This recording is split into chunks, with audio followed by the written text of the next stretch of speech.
to Gamesmaster, the kind of show that your mother warned you about and your granny kept under a favourite chair next to her mint humbugs. Games reviews, tips and challenges, and a lovely little souffle recipe from my Auntie Mauritia all add up to a piping hot show delivered warm into your inviting lap. Now, for the first of our game playing challenges, let's go over to a man who's had my Auntie's souffle and come back for more, the Gamesmaster. Welcome to my kingdom, where games are generated and challenges conceived. I'm so pleased you've been able to join me once again. The first of my little challenges this week involves a decidedly feisty young superhero by the name of Strider. You have 3 minutes to guide him through the Russian city of Kazafu and to defeat the city's final guardian, a gargantuan metallic reptile. The forces of good are depending on you. Try not to let them down. And attempting to stride magnificently through the perils of this challenge is a young man from Harrow. Please flap your hands fervently for Chevron Hart.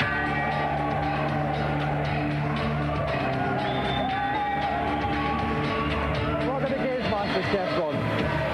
Now, I think this challenge is pretty much impossible. Are you confident? Yep. Well, I have my doubts, Chevron, but I wish you all the best. If you'd like to plump yourself in our games playing chair, we'll get ready to begin. And back again with us in the commentator's pulpit is Neil West from Sega Power. Welcome back, Neil. Hi, Dominic. Now, Neil, this is a very tough challenge. What tips can you give Chevron? Yeah, you weren't joking when you said it was near impossible. Basically, the time limit is very, very strict. Basically, one piece of advice, make full use of the power-ups. Not only can he get some extra energy, which will help him no end, but he can also pick up droids, which will march ahead of him, fly above him, and that will take out most of the baddies if he uses them properly. Okay, well, the challenge is, just to reiterate, 3 minutes to get to and destroy the end of level Guardian on level 1. It's a very tough challenge. Are you ready, Chevron? Yes. Then get striding. Okay, and he's off. Okay, now what's his first initial obstacles he's overcoming? These first few baddies are really no problem. He can just flex his arm. He's got this lightsaber, which is very, very helpful. He mustn't waste too much time kicking people from behind. Time limit is very, very strict, so you just must concentrate on keeping running. Lovely somersault. Lovely double somersault there. That scores 10 points from the Finland judge. It certainly does. Jumping's a good idea. It's faster than walking. So he's just taking a walk from that guy. Lost one energy bar there. That's right. You see the green energy bars up at the top. He started with 3. He's now down to 2. Okay, now there we go. Now we've got a droid. That will walk down ahead of him, sort out the baddies for him. The only trouble is it's quite slow, so it might hold him up. This is tricky. Now he can do 2 things. He can either wait for them to lift, which is what he did. That cost him time. He could, however, have slid underneath them. Okay. Oh my word, Charles Atlas here. How's he going to do this? Now down to the first boss. There's a definite method to this, and he's got it. You wait under there, and you just hammer him. Okay, well we're coming up to 1 minute gone. He's got 3 minutes to do this challenge. He's doing very well indeed. Climbing up again. Takes that. Now he's got the droid below him, and he's got the eagle above him. That should take care of a lot of the baddies. What's this horrific, humongous thing coming? Okay, it took a hit. It took half a hit. You see one of the energy meters is down to red, so he's got 1.5 left. Climbing up here. That's there you go. He's got an extra energy bar. Humongous, but he lost it again. He lost it again. Okay, he's not doing too bad at all. He's down to half energy. He's about halfway through. Okay, 1.5 minutes as well. He's halfway through his time. He got another energy bar, and if he grabs that, he'll have a big sword. Now, he mustn't waste too much time getting that. Okay, down the hill. Okay, he's leaping to save time. Very good move. Cleverly leaped over the spider. He knew that was coming up. Okay. Now, where are we now? Right, he must crouch down, and he's got it. Is there some kind of laser defense system? That's right. Guarding the catacombs underneath. There you go. He's made it. Oh, yes. What a smooth as a That is a very, very clever move indeed. He took out the laser beam while he was falling. Very, very useful. Okay, and that's 2 minutes now. He's got 1 minute left.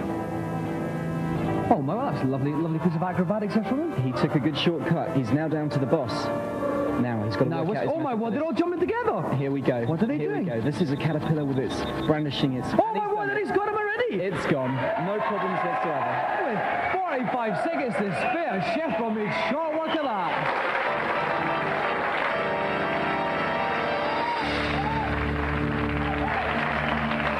Well done, Chevron. Chevron, that was unbelievable. I said at the start I thought it was impossible, but you proved me wrong. Was there any point where you thought, Dominic's right, it is impossible? When my energy went down at first, I was a bit worried, and the only difficult was the time. Yeah. Yeah, but you leap past those spiders especially. I thought we were going to snarl you a bit, but they didn't. But Chevron, you win one of the most prestigious and certainly the most aesthetic prize in television, our golden Gamesmaster joystick! Hello, Chevron. A round of applause for our champion, Chevron Hart!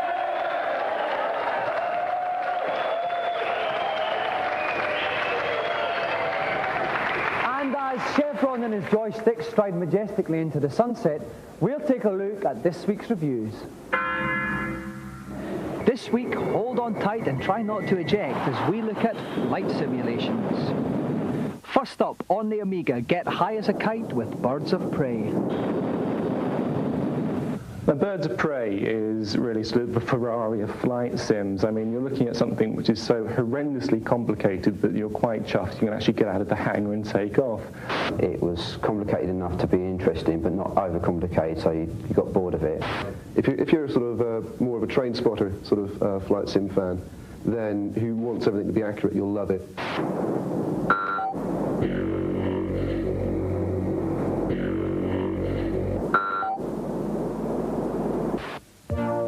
Next up on the Mega Drive, pick out those bogies with a sidewinder or two in F-22 Interceptor.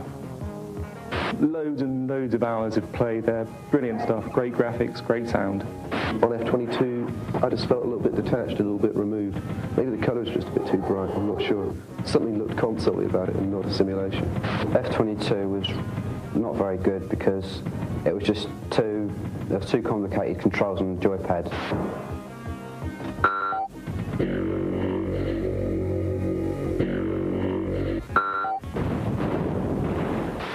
Finally, on the Amiga, Pip Pip Tally-Ho whacks that moustache and chalks away in the World War I simulation Knights of the Sky. Knights of the Sky is good simply because it takes you back to the basics of seat-of-the-pants flying, as it was World War I style. The only drawback to Knights of the Sky is your enemy is a bit crap, really. I mean, one shot and they go down in loads of flames.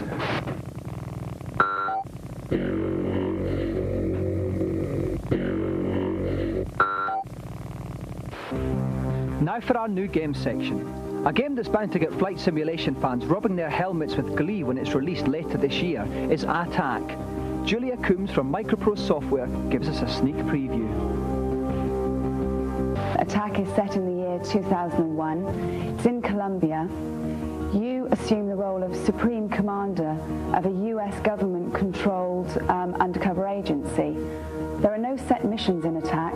There's just one overall objective, and that is to bankrupt the drug barons of Colombia. What we want to achieve with the game really is to extend the parameters that are set by current flight simulators on the market at the moment. Because not only is there a true-to-life flight simulation aspect to the game, but there's also a huge strategy element in there as well.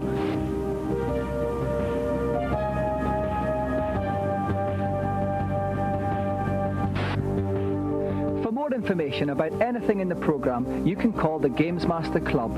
We'll give you the number at the end of the show. Now we go on to our Celebrity Challenge, and here to detail it, once again, is the Gamesmaster. Hello again. As you probably noticed by now, I'm rather partial to a bit of sport. Mens sana in corpore sano, as they say. For this week's second challenge, I thought I'd opt for a rather quirky new sport called baseball. If you don't know the rules, it's rather like our rounders. Contestants will have one innings each in which to score as many runs as possible. An innings is over when 3 batsmen are out. So keep your eye on the ball and give it your best shot.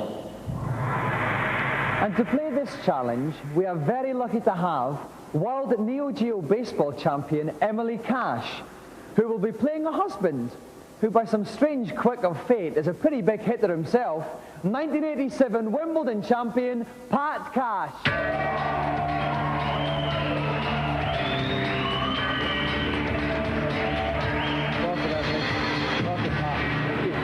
Now, Emily, if I could start with you, you're obviously the pre-match favourite. Are you going to crush Pat into the ground tonight? Pulverise him. Oh, yeah. That's good to see. Now, Pat, you're a pretty big hitter on the court. Are we going to see that converted into a lot of home runs? Well, I hope so. I mean, I've got a good eye for it, but, you know, she's a terrific pitcher, so I don't know. I might have to win it with my pitching. I'm not sure. Okay, well, we've obviously got a bit of a grudge match here. If you want to see who wins between Emily and Pat Cash, join us after these messages.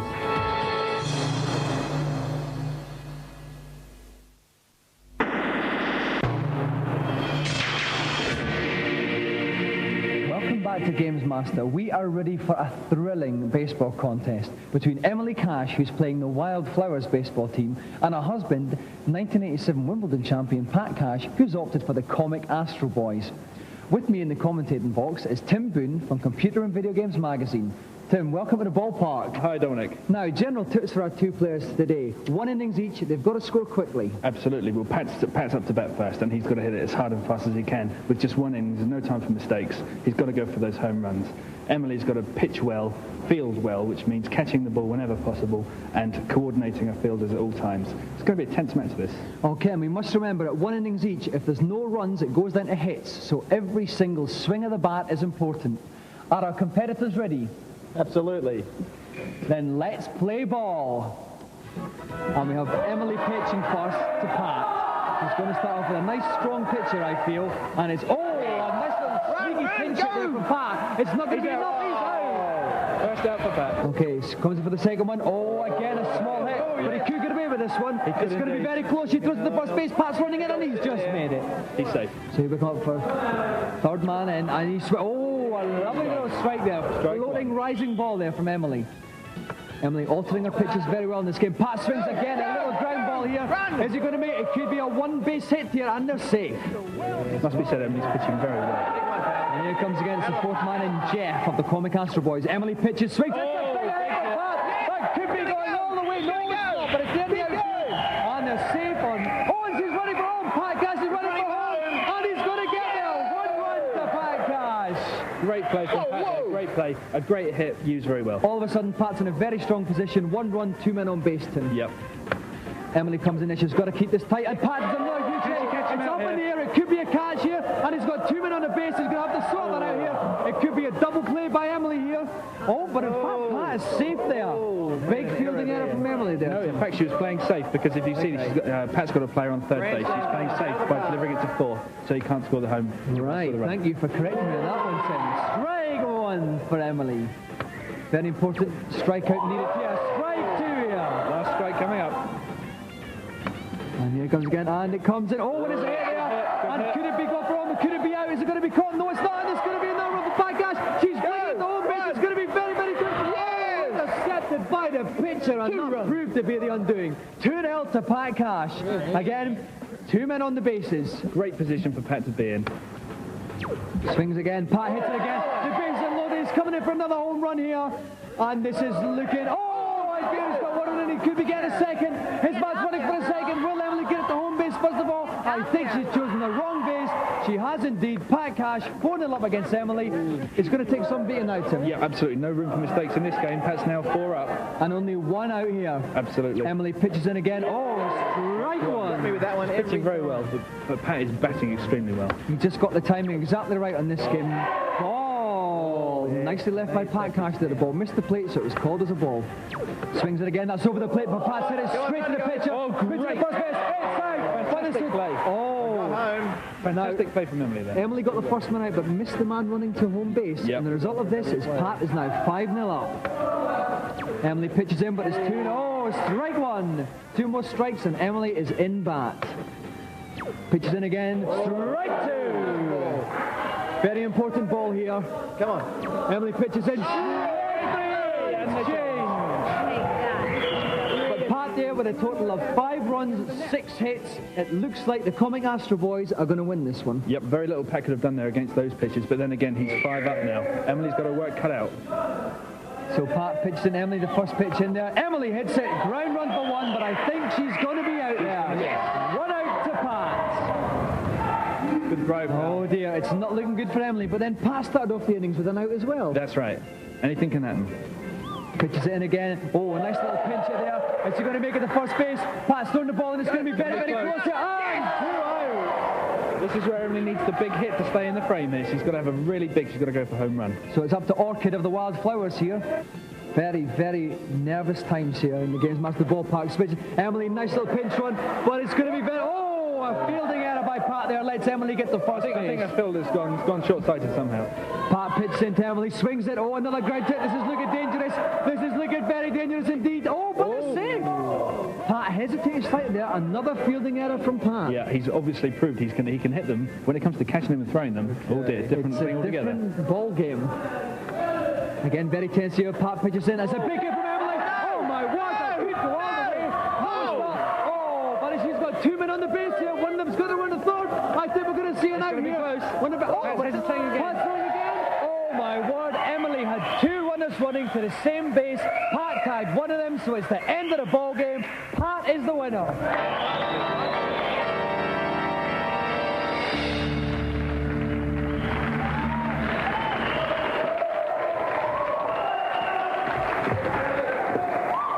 Emily, commiserations. You started off pitching like a dream, but then Pat started banging you all over the ballpark. What went wrong? Well, I think my girls, they couldn't keep their eye on the ball. I think they had their eyes on the other team. Very understandable. Pat, you big bully. You smashed your poor wife into far reaches never even explored by baseballs. Nah, I think she let me win, actually. I mean, she did a couple of fumbles, and, you know, I got a bit lucky there, but, you know, it was a lot of fun. Right, well, it was a very entertaining match, Pat, but unfortunately there has to be one winner, and it was you. And we'd now like to present you with the ultimate television prize, the Golden Gamesmaster joystick.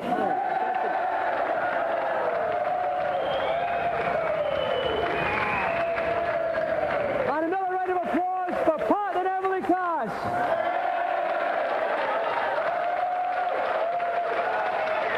Now, while I take a little breather after that hectic encounter, let's find out the latest tips and cheats in Gamesmaster's consultation zone.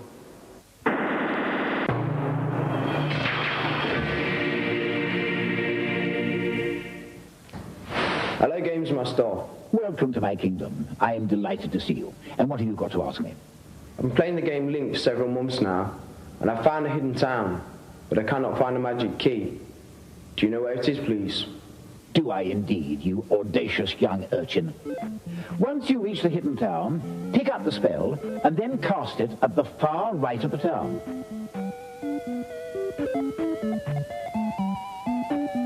That will make a door appear. Inside that door, you'll find the magic key. Thank you. Who's next, please?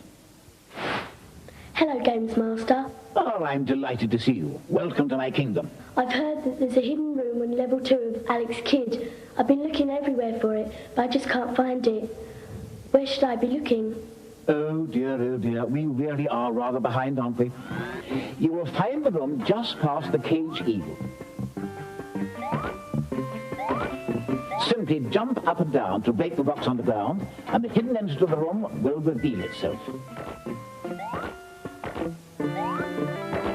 Thanks, bye. Well, I'm always here to help you if I can. We have one more today, I think. I wonder who it is.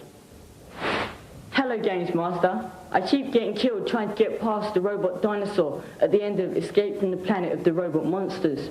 Is there any advice you can give me? Escape from the Planet of the Robot Monsters. Oh, yes. Rather a tricky one, this. You need to place your character against the grey door to the right of the screen. Then waggle your joystick left and right while continually dropping bombs. This will eventually result in you slipping through the gap in the doors and away from the troublesome beastie. Great, thanks very much. Oh, well, I'm starting to feel rather weary. Enough pearls of wisdom for 1 week, I think. But don't forget to keep the queries coming. Now we go into our eagerly awaited third challenge. Let's go to Gamesmaster. After the rather frivolous antics of the previous challenge, I thought we should perhaps end tonight's show on a slightly more serious note. I've therefore plumbed for a little puzzle from the game Terminator 2. You have 100 seconds in which to reassemble the robot's scrambled face. If you succeed, the face will smile. Let's hope it'll be no problemo for you. Now, we thought for a change, why not throw this challenge out to the members of our fluffy congregation here? So if there is anybody out in the audience who wants to grab their chance at a few minutes of fame by tackling the Terminator challenge, could you please thrust their arms up in an orderly manner? Now, how about that gentleman there? Would you like to come on down? Let's give him a round of applause.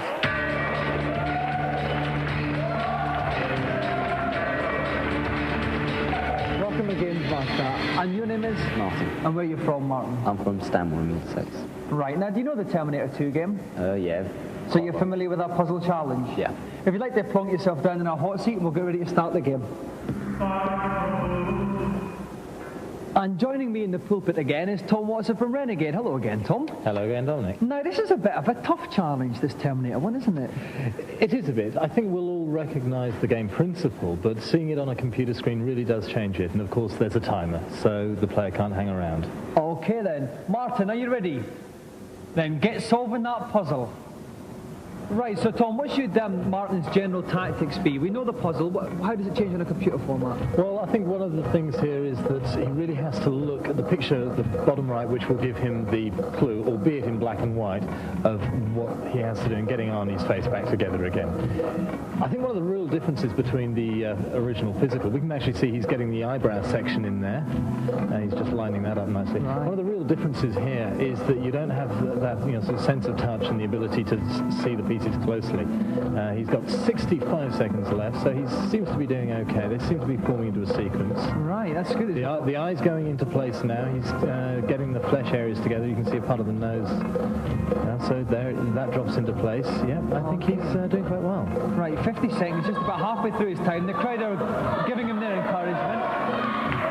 And this boy's doing remarkable. Oh, he's paused a bit there, maybe a little bit, getting a little bit tricky now as he gets near the end of the puzzle, Tom. It has this habit of doing that. He's got one piece just slightly out of position. There it goes, the eye. Now he's got to get the right-hand side of the eye into place. He's trying to work it around, but as you can see, he's got the flesh in the way. It's not quite going. The time is ticking down. There's only 22 seconds left here. It's getting very tense. That looks like he's getting near there, though, but it's just, it's not quite going there, Tom. Any advice for him? Well, he's got that section. Yes, he's working down the bridge of the nose now. He really needs to get that central forehead piece into position. He's trying it at 7 seconds. Okay, 6, 5, 4, 3. He's not going to make it through. 1. Oh, and he's just out of time there.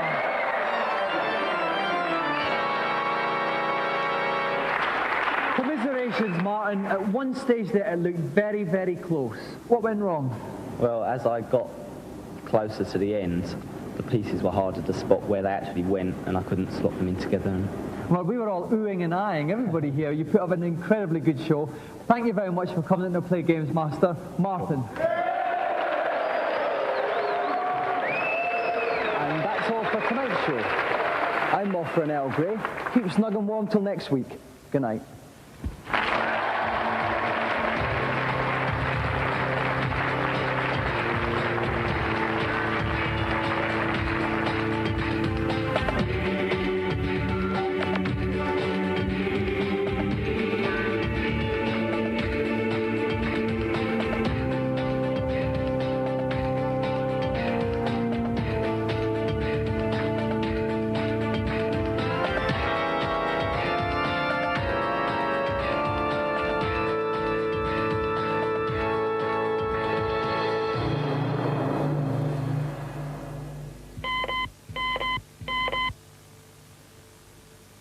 Now for those details about the Gamesmaster Club. We have free t-shirts, new competitions and posters with information about the show. The number to call, and please dial carefully, is 0891 600 123. Calls are charged at 36p a minute off-peak and 48p at all other times. If you're under 18, please ask permission before making the call.